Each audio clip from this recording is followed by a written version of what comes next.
Hello, my name is Adrian Willis, and welcome to our two-part series on why is content not being cached at the edge. Let's start with three main reasons why this is important. Performance. Your end-user performance is always best when they are served content from servers located close to them. Number two, offload. Edge caching can help offload your origin in terms of hits, bytes, and connections. And thirdly, we can also help reduce your origin or first-mile bandwidth costs. Please note that for this session we are just covering edge or content delivery network caching.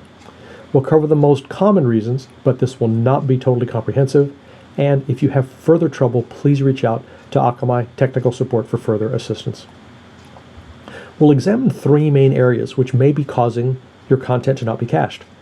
In part one, we will look at the Akamai configuration file along with the characteristics of your content. Part two, we'll continue our investigation by examining your origin configuration, and then we'll provide some tools and reports that you can use to measure how effective your caching is. So let's get started with the Akamai configuration file. This file, which you typically access through the Akamai Control Center, contains the rule set that determines how we can serve your content. As such, one of the really important categories of this is edge caching. What you're seeing here is the main edge caching behavior. In this case, it states that for any of the following file extensions up top, the Akamai servers can serve from cache for up to 7 days without having to revalidate the content. Because of its criticality, we need to make sure that there are no configuration errors there. And there are a couple of them that we suggest you take a look at. One is examine your configuration and make sure to see if there are any no store settings subsequent to that main cache setting we just saw, because any subsequent rule will take precedence over the rule above. Number two, make sure that when you are setting up the criteria for caching behavior that you have things typed correctly, paths match, uppercase, lowercase, etc. One way to verify if you have asked Akamai to not cache objects at the edge is by looking at the caching option. You can see I've highlighted in blue two options, no store and bypass cache. If either of those are selected, Akamai will not serve the object out of cache and will contact your origin. It's also really important to look at the responses that we're getting from your origin server. If in fact a request comes back and it's a redirect, Akamai will not cache that redirect by default.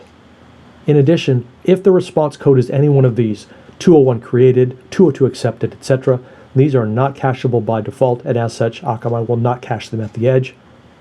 There is a workaround for redirects though. If you would like us to cache redirects, you can enable this behavior that I've highlighted in blue, and then of course we will start caching redirects on your behalf. Query string parameters. Akamai by default looks at all query string parameters when identifying cacheable content.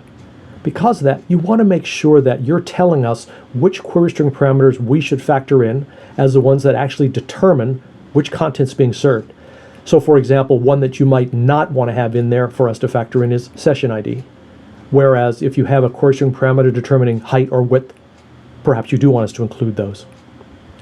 And what you want to make sure is, in that case, you tell us which query string parameters should be included in that cache key or cache identifier. You can see that in this case you have different options for all, none, or some.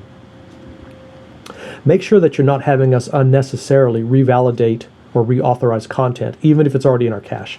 Obviously, if that's the case, then even though we have it there, we have to contact your origin before we can serve it.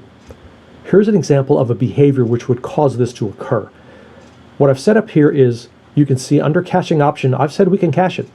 But under the max age, I have it listed at 0 seconds, which in essence it's saying, yes, Akamai, you have it at the edge, but you cannot serve it to the end user until you contact the origin to revalidate it.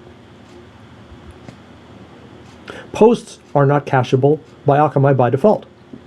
However, similar to redirects, there is a behavior where you can override that and actually have us cache post responses, as you see here.